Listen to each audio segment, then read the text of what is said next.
और आज हम डिस्कस करने वाले हैं एरर्स इन मेजरमेंट। जब भी हम किसी भी फिजिकल क्वांटिटी को मेजर करते हैं वो किसी ना किसी मेजरिंग इंस्ट्रूमेंट से ही करेंगे।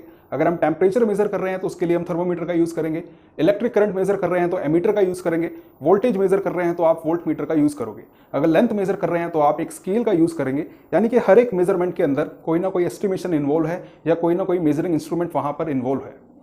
और कोई भी मेजरमेंट उतना ही एक्यूरेट होगा जितना एक्यूरेट आपका मेजरिंग इंस्ट्रूमेंट है। और हर एक मेजरिंग इंस्ट्रूमेंट का कोई ना कोई लिमिटेशन होता है, हर एक मेजरिंग इंस्ट्रूमेंट का कोई ना कोई लीस्ट काउंट होता है। यानी कि हर एक मेजरमेंट के अंदर कोई ना कोई एरर होगा। आप सभी ने स्कूल के अंदर एक एक्सपेरिमेंट किया होगा कि पेंडुलम के टाइम पीरियड को कैसे मेजर करना है।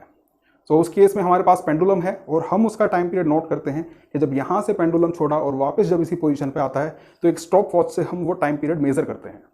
अब स्टूडेंट को कहा जाता है कि इसी सेम एक्टिविटी को रिपीट करे एटलीस्ट 10 टाइम्स, कम से कम 10 रीडिंग वहां से ले और हर एक वैल्यू कुछ ना कुछ डिफरेंस उसमें आता है। सपोज कीजिए कि वैल्यू हमारी निकल कर आई 2.1 सेकेंड, दोबारा आपने रिपीट किया वैल्यू आई 2.2 सेकेंड, आपने फिर रिपीट किया वैल्यू आई 1.9 सेकेंड। अब ऐसा क्यों हो रहा है? हर एक मेजरमेंट आप सेम ही मेजरमेंट कर रहे हो बार बार और उसके अंदर कोई एक वेरिएशन आ रहा है क्योंकि यहां पर इन्वॉल्व हैं एरर्स। या तो मेजरमेंट करने वाला कोई एरर कर रहा है, कोई एरर आपके स्टॉप वॉच के साथ भी होगा, तो हमेशा इस तरह की वैल्यूज हमारे सामने आएंगी। अब इस केस के अंदर हम ट्रू वैल्यू ऑफ मेजरमेंट किसे मानेंगे कि टाइम पीरियड की वैल्यू सही वैल्यू कौन सी है। सो इसके ऊपर हम डिस्कस करने वाले हैं एरर्स इन मेजरमेंट। जब हम किसी ऑब्जेक्ट की लेंथ, लेट अस अज्यूम कि हम इस पेन की लेंथ को अगर मेजर कर रहे हैं अपने मीटर स्केल से और हमारे मीटर स्केल का लीस्ट काउंट है 1/10 of a centimetre, that is 1 millimetre. हमारा जो स्केल जो हम स्कूल में यूज करते थे वो एट बेस्ट 1 मिलीमीटर की लेंथ को मेजर कर सकता है। यानी कि अगर उससे छोटी कोई लेंथ है तो वो स्केल उसको मेजर नहीं कर पाएगा, वहां पर हमें कोई ना कोई एस्टिमेशन करना होगा। सो जहां पर भी हमें एस्टिमेशन करना है वहां पर हर एक व्यक्ति अलग अलग एस्टिमेशन करेगा और कोई ना कोई एरर आएगा। तो वो लिमिटेशन मेजरिंग इंस्ट्रूमेंट की है और वही लिमिटेशन हमको मेजरमेंट में भी नजर आएगी। या तो मेजर करने वाला कोई गलती कर सकता है या जो प्रोसीजर फॉलो करना है उसमें हम गलती कर सकते हैं या कुछ लिमिटेशन जो मेजरिंग इंस्ट्रूमेंट की हैं उन सभी की वजह से कोई ना कोई एरर हमेशा मेजरमेंट में आएंगे। इसीलिए किसी भी एक्सपेरिमेंट को जब बार बार रिपीट किया जाएगा तो उस एक्सपेरिमेंट के अंदर हम एक्सपेक्ट नहीं करते हैं कि सेम वैल्यू ही बार बार आएगी, वो एक रेंज के अंदर वैल्यू हमको बार बार मिलेगी। आज हम बात करेंगे एक्यूरेसी की और प्रिसिशन की भी, हालांकि इससे पहले वाली वीडियो में हम उसकी बात कर चुके हैं। तो ये एरर्स को अब समझते हैं। एरर्स को हमने क्लासिफाई किया है दो पार्ट्स के अंदर। One are the systematic error और दूसरे हमारे रैंडम एरर। रैंडम एरर जैसे कि नाम से यहां पर पता लग रहा है कि जिनका कोई भी रैंडम कारण हो सकता है, जिसके ऊपर हमारा कोई कंट्रोल नहीं है। सिस्टमेटिक एरर्स 3 तरह के हैं। इंस्ट्रूमेंटल एरर्स, इम्परफेक्ट टेक्निक या इम्परफेक्ट प्रोसीजर आपने फॉलो किया, या फिर पर्सनल एरर्स। इंस्ट्रूमेंटल एरर्स जैसे अभी मैंने जीरो एरर की बात की। अगर किसी स्केल के अंदर जीरो एरर है, यानी कि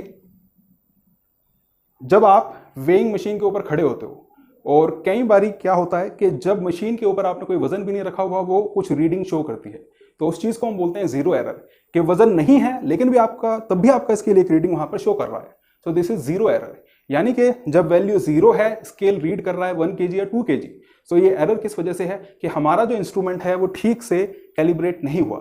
सो वो एरर हमारा इंस्ट्रूमेंटल एरर की कैटेगरी में आ जाएगा। या आप टेम्परेचर मेजर कर रहे हो, जब एक्चुअल में 100 डिग्री टेम्परेचर है, बॉइलिंग वाटर के अंदर आपने थर्मामीटर डाला, 100 डिग्री दिखाना चाहिए लेकिन वो 104 डिग्री दिखा रहा है, सो ये भी इंस्ट्रूमेंट के कैलिब्रेशन में एक एरर है। सो इस तरह के एरर्स को हम बोलते हैं इंस्ट्रूमेंटल एरर्स और ये सिस्टमेटिक एरर्स की कैटेगरी में आएंगे। अब आप खुद ही सोचिए कि अगर आप एक वेइंग मशीन यूज कर रहे हैं जो जीरो पर भी, यानी कि जब उसके ऊपर कोई नहीं खड़ा है, वो 1 kg या 2 kg का वेट शो कर रहा है, जब आप उसके ऊपर खड़े होंगे तो वो आपका वेट दिखाएगा 1 या 2 किलो ज्यादा, आपके ट्रू वेट से 1 या 2 किलो ज्यादा दिखाएगा। तो जब ट्रू वैल्यू से हमारी वैल्यू ज्यादा आती है उस तरह के एरर को हम बोलते हैं पॉजिटिव एरर। यानी कि अगर आपका वेट एक्चुअल में 80 kg है और आपका वेइंग स्केल शो कर रहा है 81 kg, तो यहां पर जो एरर है मैं उसको बोलूंगा +1 kg। True value 80 is your true value, ये मैंने यहां पर अज्यूम किया। 80 ट्रू वैल्यू है, 81 आपका वेइंग स्केल शो कर रहा है, तो यानी कि यहां पर एरर है +1 kg का। सो ये एरर आपके इंस्ट्रूमेंट में था और वो आपका रिफ्लेक्ट होगा मेजरमेंट के अंदर भी। एरर +1 है। तो सिस्टमेटिक एरर ये एक साइड की तरफ इनका झुकाव होगा, या ये पॉजिटिव होंगे या ये एक साइड नेगेटिव होंगे।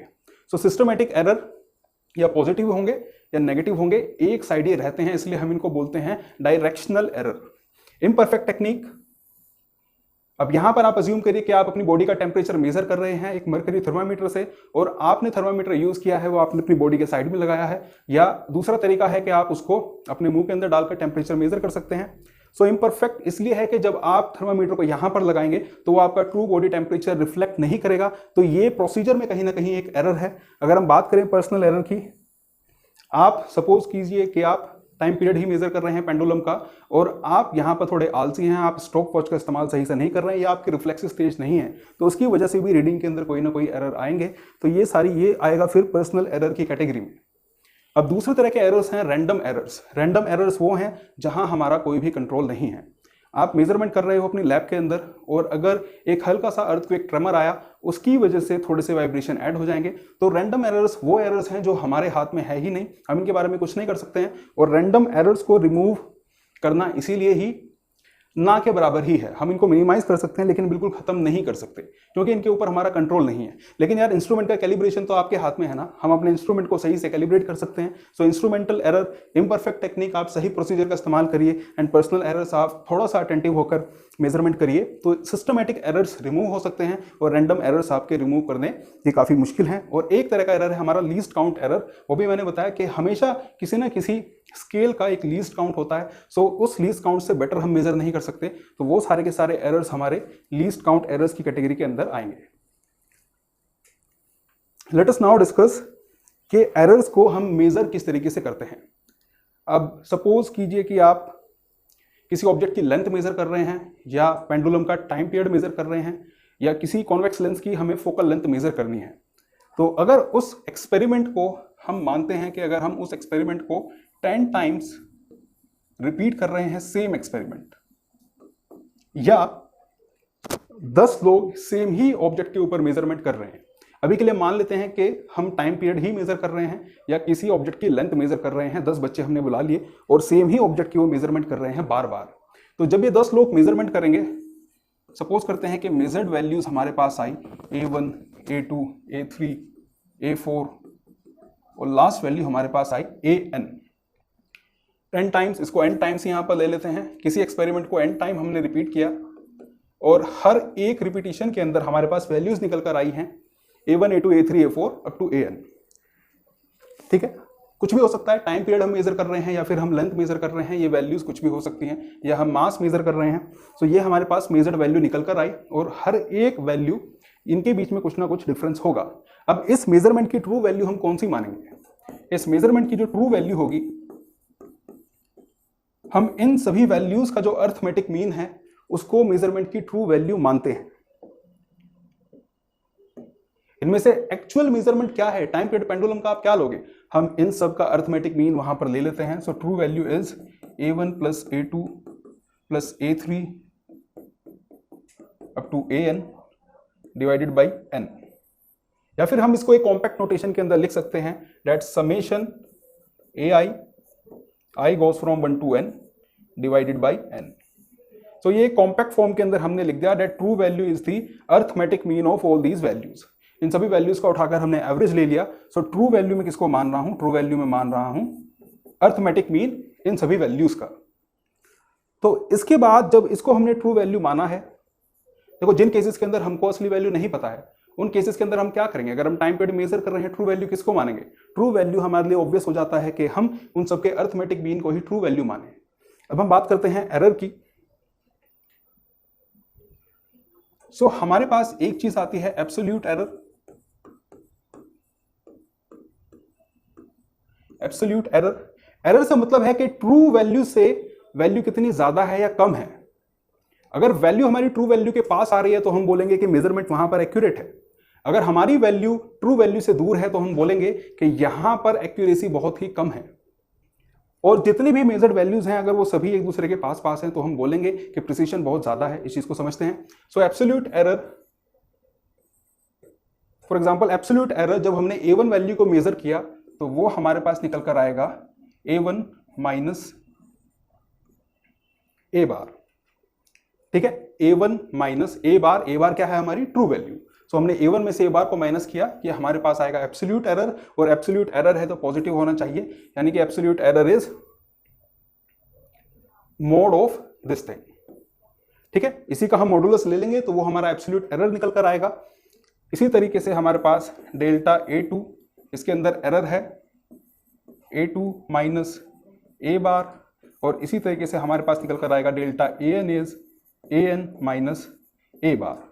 सो वैल्यू में से इसकी ट्रू वैल्यू को हम घटाएंगे, हमारे पास एरर आ जाएगा। यहाँ पर डेल्टा AN पॉजिटिव भी हो सकता है, नेगेटिव भी हो सकता है, तो हम एब्सोल्यूट एरर हम बोलते हैं कि जब आप इसका मॉडुलस ले लोगे, यानी कि ये हमें बताएगा कि अगर ये ट्रू वैल्यू है तो ट्रू वैल्यू से मेजर्ड वैल्यू ज़्यादा आई है, अगर ये नेगेटिव होगा तो उसका मतलब होगा कि ट्रू वैल्यू से वैल्यू कम आई है। अब इसके बाद हम डिफाइन करते हैं मीन एब्सोल्यूट एरर। ठीक है, एरर ट्रू वैल्यू से ज्यादा भी हो सकता है, उस केस में ये वैल्यू पॉजिटिव आएगी, और आपका जो एरर है, आपके जो मेजर्ड वैल्यू है वो ट्रू वैल्यू से कम भी हो सकती है, उस केस में डेल्टा ए हमारा नेगेटिव भी निकल कर आएगा। तो हम यहां पर डिफाइन करते हैं डेल्टा ए मीन, और डेल्टा ए मीन के अंदर हम modulus of delta A1 plus modulus of delta A2 plus modulus of delta AN, इन सब का हम यहां पर अरिथमेटिक मीन ले लेंगे। सर मोड A1 क्या मेजर कर रहा है, कितनी दूरी पर वैल्यू है ट्रू वैल्यू से। Delta A2 modulus of this ये क्या मेजर कर रहा है, कितनी दूर वैल्यू है ट्रू वैल्यू से, पॉजिटिव साइड में है या नेगेटिव साइड में है उससे मतलब नहीं है। तो वैल्यू ट्रू वैल्यू से कितनी दूर है, कहीं ना कहीं डेल्टा A मीन उसका एक मेजर है, तो इस को हम बोलते हैं डेल्टा A मीन, और इसको हम नाम देंगे मीन एब्सोल्यूट एरर। इसको हम नाम देंगे मीन एब्सोल्यूट एरर। ये हमारा हो जाएगा मीन एब्सोल्यूट एरर। अब हम क्या करने वाले हैं, मीन एब्सोल्यूट एरर हमारे पास है, अब नेक्स्ट चीज आएगी हमारे पास रिलेटिव एरर। अब रिलेटिव एरर हम डिफाइन करते हैं, एरर कितना है, delta a mean, delta a mean ये इन सभी एरर्स का एक मेजरमेंट है, उसका हमने मीन लिया हुआ है। तो अगर हम अपनी मेजर्ड वैल्यू को लिखेंगे वो हमेशा कैसे लिखेंगे कि जो हमारी ट्रू वैल्यू जिसको हमने माना था ये बार, true value A bar plus minus delta a mean. सो हमेशा हम अपने मेजरमेंट का रिजल्ट जो है वो इस तरीके से लिखते हैं कि किस रेंज के अंदर हमारी मेजर्ड वैल्यू लाई करनी चाहिए। हमारी मेजर्ड वैल्यू हमेशा इस वैल्यू के अंदर लाई करेगी, ए बार यानी कि true value which is the arithmetic mean of all observation plus minus delta a mean. अब हम इसके बाद कर सकते हैं रिलेटिव एरर्स की बात। अब सर रिलेटिव एरर हमारे पास निकल कर आता है, रिलेटिव एरर इज एरर है कितना, एरर का मेजरमेंट है delta a mean, mean absolute error. So delta a mean, और इतना एरर किसमें है, ट्रू वैल्यू हमने मानी है ए mean. So delta a mean upon A mean, इसको हम बोलते हैं रिलेटिव एरर। ये हो जाएगा हमारे पास रिलेटिव एरर। और अगर इसी को मैं 100 से मल्टीप्लाई कर दूंगा तो हमारे पास आ जाएगा percentage error. Delta a mean by A mean, इसको अगर मैं डिवाइड कर दूंगा 100 से, डेल्टा ए मीन ये मेजर कर रहा है कि कितना डेविएशन है ट्रू वैल्यू से, डिवाइडेड बाई ए बार या ए मीन जो कि हमारी ट्रू वैल्यू, इसको अगर मैं 100 से मल्टीप्लाई कर दूंगा तो हमारे पास आ जाएगी percentage error. Okay, this is percentage error. Let us consider one problem. अब बात आई सर एक्यूरेसी की और प्रिसिशन की। एक्यूरेसी इज कि ट्रू वैल्यू के पास हमारी जो मेजर्ड वैल्यू है वो ट्रू वैल्यू के कितना नजदीक है। अगर आपकी ट्रू वैल्यू 2.1 है, 2.1 इज ट्रू वैल्यू, और जो वैल्यूज हमने मेजर की हैं अगर वो निकल कर आती हैं 2.12 या 2.11, सो हम यहां पर बोलेंगे क्योंकि ये वैल्यू ट्रू वैल्यू के नजदीक है तो हमारी यहां पर एक्यूरेसी ज्यादा है। और प्रिसीजन हम किस केस के अंदर बोलेंगे, अगर हमारी हर मेजर्ड वैल्यू निकल कर आ रही है 2.3, 2.30, 2.31, तो सारी की सारी वैल्यूज यहां पर 2.3 के आसपास निकल कर आ रही है, लेकिन ये ट्रू वैल्यू से दूर है। लेकिन जब भी आप मेजर कर रहे हो एक बहुत छोटी रेंज के अंदर सारी वैल्यूज आ रही हैं, उस केस के अंदर हम बोलेंगे कि मेजरमेंट बहुत ज्यादा प्रिसाइज है। सो इसी को ध्यान में रखते हुए इस क्वेश्चन को पढ़ते हैं। 2 clocks are being tested against a standard clock located in a national laboratory.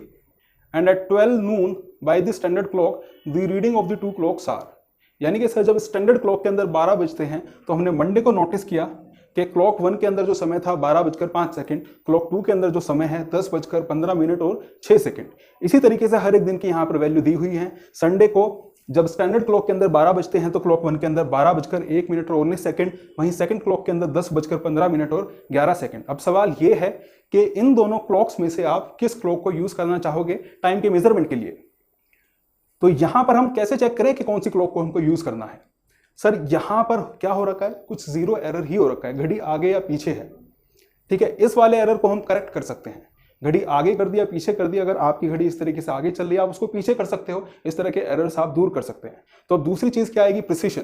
जो क्लॉक ज्यादा प्रिसाइसली वैल्यू को शो कर रही है हम उस क्लॉक को कंसीडर करेंगे मेजरमेंट के लिए। अब इस चीज का पता कैसे चलेगा, सबसे पहले हम क्लॉक 1 को देखते हैं कि सबसे ज्यादा डेविएशन नेगेटिव साइड कौन सी वैल्यू में है। नेगेटिव साइड यानी कि यहां पर है 11:59 दिस इज 11:59 सो सबसे लीस्ट वैल्यू है हमारे पास ये।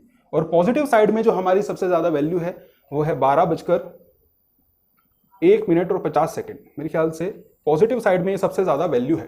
तो दो वैल्यू मैंने देखी 11:59 और 8 सेकंड, और एक वैल्यू है हमारे पास 12:01 और 50 सेकंड। सर इससे ज्यादा कोई और वैल्यू नहीं है, सारी की सारी वैल्यूज इसी रेंज के अंदर है। यानी कि हमारी जो क्लॉक है वो हमको टाइम शो कर रही है इस रेंज के अंदर। अब ये रेंज कितनी है वो हमको चेक करना है। सर ये रेंज है, यहां पर अगर आप 52 सेकंड ऐड करोगे तो 12 बज जाएंगे, और ये 12 बजे से आपका पूरा 60 और 50 110 सेकंड आगे है। यानी कि 52 + 110 दिस इज 162 सेकेंड्स। जो पूरी की पूरी रेंज निकल कर आई हमारी, ये क्लॉक किस रेंज के अंदर वैल्यू शो कर रही है, वो पूरी रेंज है 162 सेकंड्स की। तो ये जो 162 सेकंड की रेंज है इसी को मैं बोलूंगा precision of the clock. Sir ये इस क्लॉक का प्रिसिशन है। इसी तरीके से हम दूसरी क्लॉक के प्रिसिशन को भी चेक कर सकते हैं। फॉर द सेकंड क्लॉक जो सबसे कम वैल्यू हमें यहां पर दिख रही है 10:14 और 53 सेकंड। ये सबसे कम टाइम जो इस क्लॉक ने शो किया है, जब 12 बजे हैं, 10:14 और 53 सेकंड। और सबसे ज्यादा टाइम जो इसने शो किया है वो है 10:15 और 24 सेकंड। सबसे ज्यादा टाइम जो शो किया है दिस इज 10:15 और 24 सेकंड। सो यहां पर 7 सेकंड अगर आप इसके अंदर ऐड कर दोगे तो 10:15 आपको मिल जाएंगे, और ये 24 सेकंड और आगे है। सो टोटल हमारे पास 31 सेकंड्स का एक पूरी रेंज है जिसके अंदर सेकंड क्लॉक ने वैल्यू शो की है। तो इन दोनों में ज्यादा प्रिसाइज कौन सा है? सारी की सारी वैल्यूज क्लॉक 2 की इस रेंज के अंदर आई है, इससे ज्यादा एरर नहीं है। ये सारी की सारी वैल्यू इसी रेंज में है, यानी कि प्रिसिशन हमारा सेकंड क्लॉक का ज्यादा है। और इसका जो जीरो एरर है वो हम दूर कर सकते हैं। जीरो एरर एक सिस्टमेटिक एरर है, हम इंस्ट्रूमेंट को रिकैलिब्रेट कर या जीरो एरर करेक्ट कर उसको हम इजीली करेक्ट कर सकते हैं। और यहां पर जो रेंज थी वो 162 सेकंड्स की थी। सो ये क्लॉक कम प्रिसाइज है as compare to the clock 2। आपको क्लॉक 2 को यूज करना चाहिए अपने मेजरमेंट के लिए। So if you are doing an experiment that requires precision, so which of the two clocks you should prefer? You should prefer clock 2. Let us try to see the next question.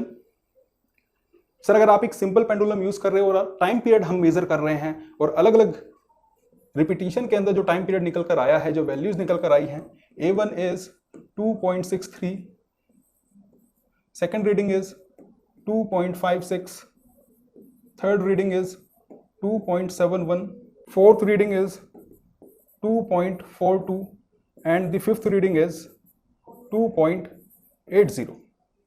So ये हमने 5 readings ली हैं for what, for the time period of the simple pendulum. अब true value इनकी किसको मानेंगे? True value यहां पर होगी A mean is A1 + A2 + A3 + A4 + A5 + A5 divided by 5। सो इन सबको ऐड करना है, इनको ऐड कर देते हैं। 6 और 3 9, 10, 12 carry over 1। So this is the value 13.12। इन सबको हमने ऐड किया, we get the value 13.12। So a mean is 13.12 divided by 5 and this is equal to, so this value is 2.624। इसको हमने डिवाइड किया, हमें वैल्यू मिली 2.624 सेकेंड्स।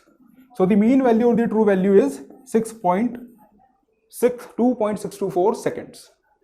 अब सर ये सारी की सारी जो मेजर्ड वैल्यूज हैं इनके अंदर कितनी सिग्निफिकेंट फिगर हैं? अगर यहां हमारी एक्यूरेसी सिग्निफिकेंट फिगर 3 है तो यहां पर इतनी सारी सिग्निफिकेंट फिगर नहीं हो सकती। तो यहां पर सिग्निफिकेंट फिगर 3 है, तो फाइनल आंसर के अंदर भी हमारी सिग्निफिकेंट फिगर 3 ही होनी चाहिए, इसलिए मैं इसको थर्ड डिजिट तक यहां पर राउंड ऑफ कर दूंगा and our final answer would be 2.62 second. Our true value is 2.62 seconds.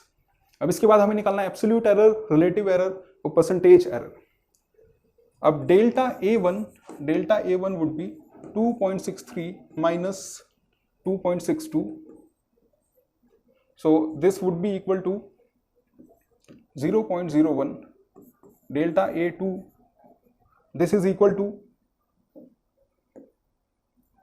2.56 minus 2.62 and this would be equal to 0.06.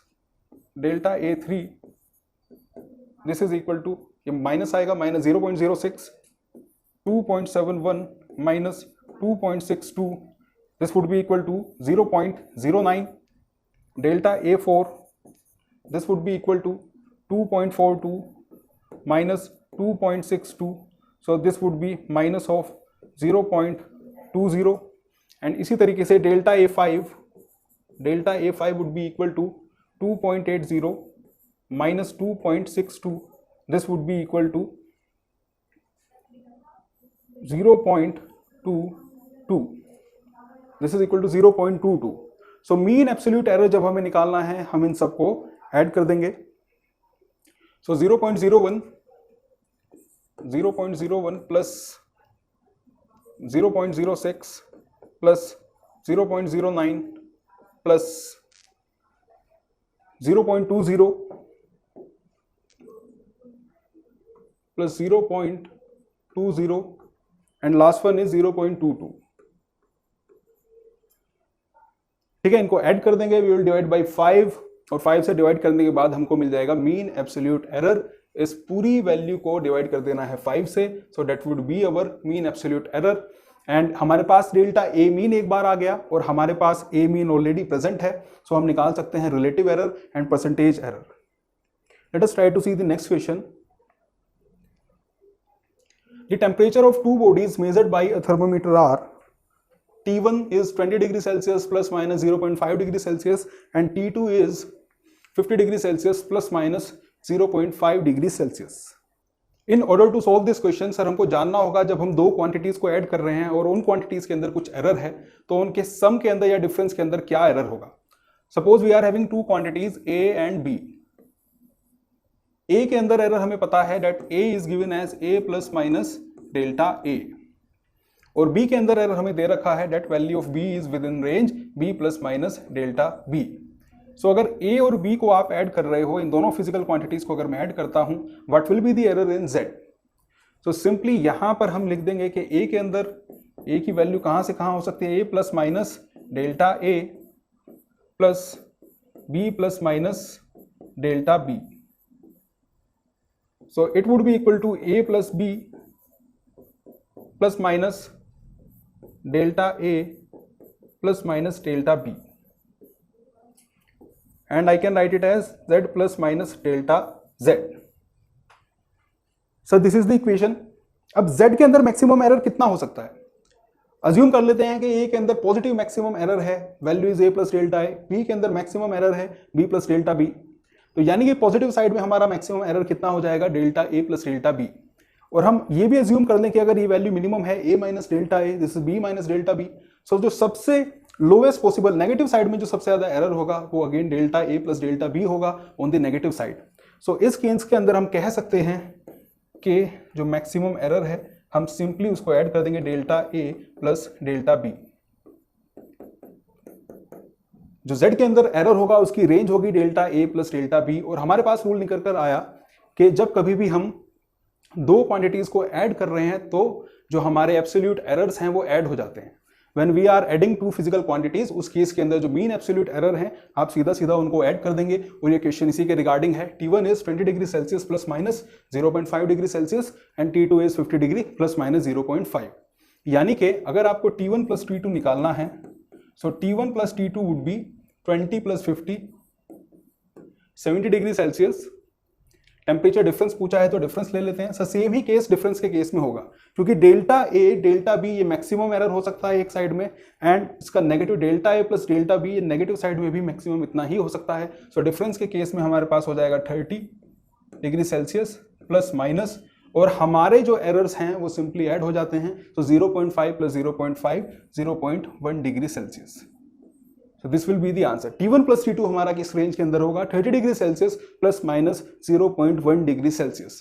सो इस चीज को हम बोलते हैं कॉम्बिनेशन ऑफ एरर्स। अगर एक मेजर्ड वैल्यू के अंदर कोई एरर है और दूसरी मेजर्ड वैल्यू के अंदर कोई एरर है, तो उनके सम या डिफरेंस के अंदर कितना एरर होगा, हम सीधा सीधा एरर्स को वहां पर ऐड कर सकते हैं। मीन एब्सोल्यूट एरर सीधा सीधा वो ऐड हो जाएंगे and the range would be 30 degree plus minus 0.1 degree Celsius. So this is all for now. In the next class, we will consider about the multiplication and the division of physical quantities, and we are going to complete this topic in the next class. Thank you.